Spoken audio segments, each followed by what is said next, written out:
page 207. Conversation 2. I want to apologize for missing work on Friday. I hope you didn't have too much trouble finding a replacement. I'm just glad you're back at work now. And there's no need to apologize. I understand emergencies happen.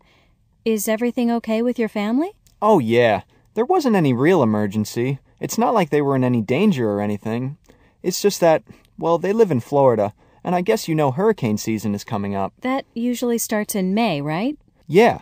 So at this time of year, I don't know if I told you, my father has a business renting out boats to fishermen, and he used to stay open year-round. But this year he decided to close for a few months, so there's a lot of work to do. He's got to get all the boats out of the water and into this indoor storage building. I thought I ought to go and help him. But you never made it? Well, I tried. I spent all day Friday and most of Saturday at the airport. My flight was canceled and then rescheduled, and that one was canceled and then rescheduled again. I wound up sleeping on the floor in the airport. I couldn't get a flight. Well, we did have some terrible weather around here. I know. All the flights were canceled.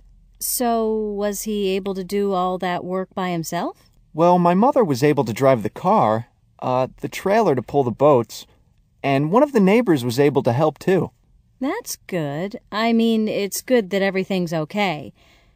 So, if you're ready to get back to work, I don't know if you heard, but we had quite an interesting weekend here.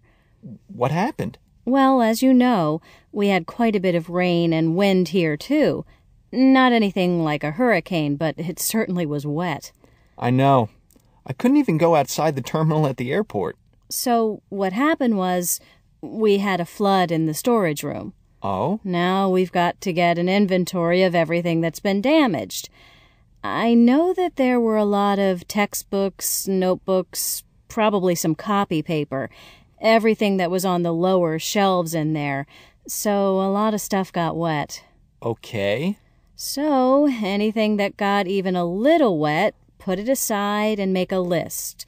Book, title, author, and especially the price. That's important. Okay. I guess I'll get started. You said there's lots of stuff? I'm sure it'll take at least a couple hours. And come back and see me when you're finished.